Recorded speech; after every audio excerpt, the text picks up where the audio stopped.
미국 경제가 겉보기로는 정말 나무랄 데 없이 좋은데 심리적으로는 그렇지 않다는 지표가 좀 있었습니다.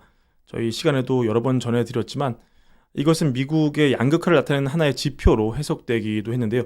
그러니까 집을 가지고 있으면서 주식 투자하는 중산층 이상에서는 지금 자산 가격이 한층 보양된 상황이기 때문에 너무 좋지만, 그렇지 않은 중산층 미만 가구에서는 여전히 누적된 인플레도 너무나 부담스럽고 또 정말 나 빼고 다 잘 사는 것 같은데, 지금은 팬데믹 이후 때부터 그때처럼 이 정부가 돈을 내 주머니에 꽂아주지도 않는 상황이기 때문에 상대적인 박탈감도 있을 거고요. 이런 것들이 정량적인 게 아닌 심리를 추정하는 그런 설문 지표로는 나쁘게 나오는 원인이 되곤 했었습니다. 근데 트럼프 당선 이후에 감세 정책도 하고 경제도 살린다고 하고 기업도 다시 돌아온다고 하니 미국을 다시 위대하게 만든다고 하니 뭔가 이 미국 밑바닥 심리가 좀 돌아오고 있는 그런 지표가 나오고 있습니다. 이 지표 리얼 클리어 마켓 TIPP 경제 낙관 지수, 이게 소비자 심리를 측정하는 지표 중에 하나인데 이게 11월에 무려 13.4%가 올라서 2021년 8월 이후 최고치를 찍었습니다. 53.2를 찍었습니다. 이게 더 재밌는 것은 21년 9월부터 38개월, 무려 3년 2개월 동안 계속 부정적인 영역에 있었는데 50 미만에 있었는데 트럼프가 선거에서 이기자마자 바로 심리가 급등해서 엄청난 반등을 보였습니다. 좀 더 구체적으로 이 조사를 보자면 이 선거 직후인 11월 7일과 8일에 1436명의 성인 대상으로 온라인 설문조사를 진행해서 표본이 들어왔는데 굉장히 역사가 오래된 그런 지표 중에 하나입니다. 이 지표가 세 가지로 나뉘어요. 일단 6개월 경제 전망, 앞으로 6개월 동안 소비자들이 경제를 어떻게 보느냐, 이걸 보여주는 것인데 이게 10월 47.3에서 11월 55.9로 18.2%나 급등하면서 이거는 39개월 만에 처음으로 긍정적인 구역 50 이상으로 올라왔습니다. 두 번째, 개인 재정 전망.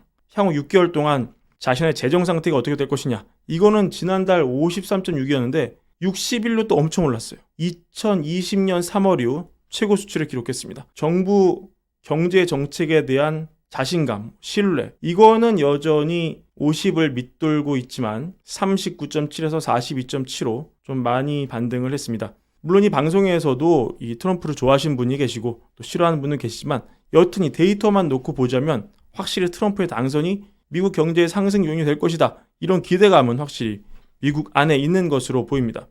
이런 심리는 이렇게 그래프를 정리해 볼 수 있는데, 여태까지 제가 말씀드린 내용 그래프로 정리가 된 내용인데 보시면 전부 다 이 선거 이후 치러진 설문조사 때 많이 올라간 내용 확인할 수가 있고요. 이런 심리를 이제 투자 영역으로 좀 보니까 이 설문이 응답자 중에 $10,000 이상을 주식시장에 베팅한 사람을 투자자로 분류를 했어요. 근데 30%였습니다. 투자자로 분류된 사람이.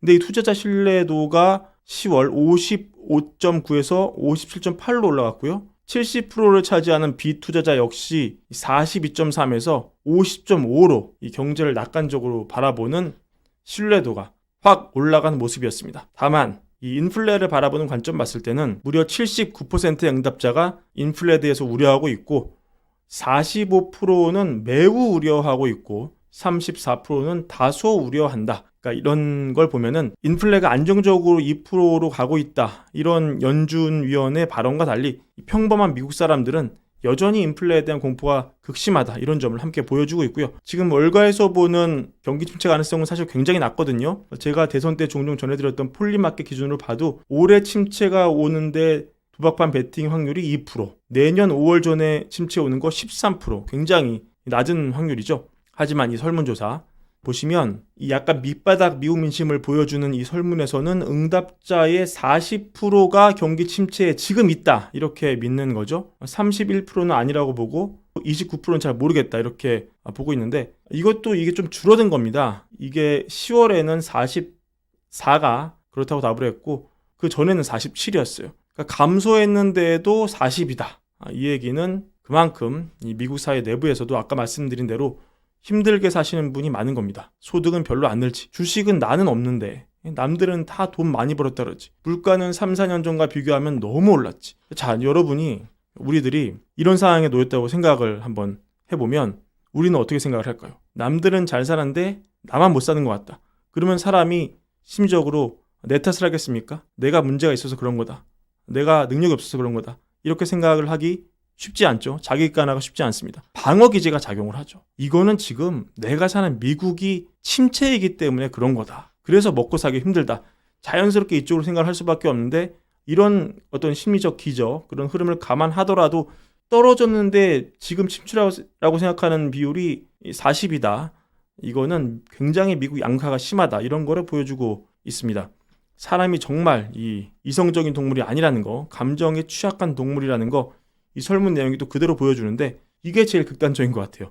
자, 이 파란색이 민주당 지지자, 빨간색이 공화당 지지자인데요. 보시면은 트럼프가 당선이 되니까 경제를 낙관적으로 보는 민주당 비율은 급감, 경제를 낙관적으로 보는 공화당 비율은 급등, 전혀 상반된 그런 움직임을 보여줍니다. 이런 경제적인 설문에 얼마나 이 정치적 성향이 좌지우지 될 수 있는지를 보여주는 대목이고, 이 독립적인 정치 성향이라고 인디펜던트라고 밝힌 사람들은 완만한 상승을, 경제를 낙관적으로 보는 비율이 완만하게 올라갔다, 이런 내용도 확인할 수 있습니다.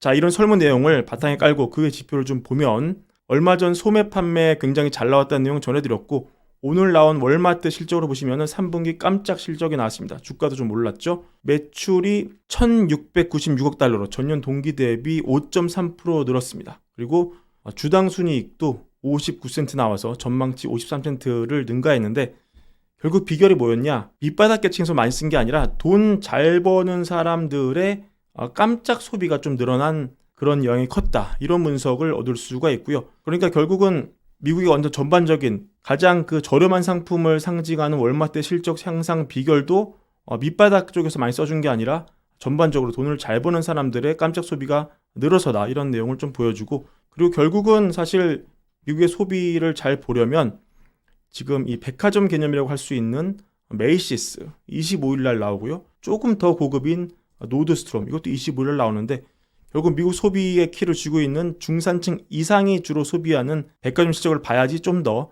미국 소비를 인덱스하게 볼 수 있을 것 같고, 결국은 사실 어쩌면 이거 다 필요 없고요. 이것만 보면 될 것 같기도 합니다. 이번에 곧 진행되는, 저도 지금 기다리고 있는데 11월 21일부터 진행되는 아마존 불프 세일, 여기서 얼마나 전년 대비 소비가 느느냐, 이거 보면은 지금 미국의 소비 성향이 정확히 나올 겁니다. 여튼 지금 그래도 이 아마존 소비 판매도 잘 나왔고요. 미국의 탄탄한 소비가 뒷받침되면서 4분기 GDP나 예상치 소폭 올라서 2.5에서 2.6으로 올라왔고, 보시면 결국 이 가장 큰 부분, 미국 개인 소비 지출이 전 예측보다 좀 늘었던 점이 2.5에서 2.6으로 예측치를 올리는 그런 원인이 됐습니다.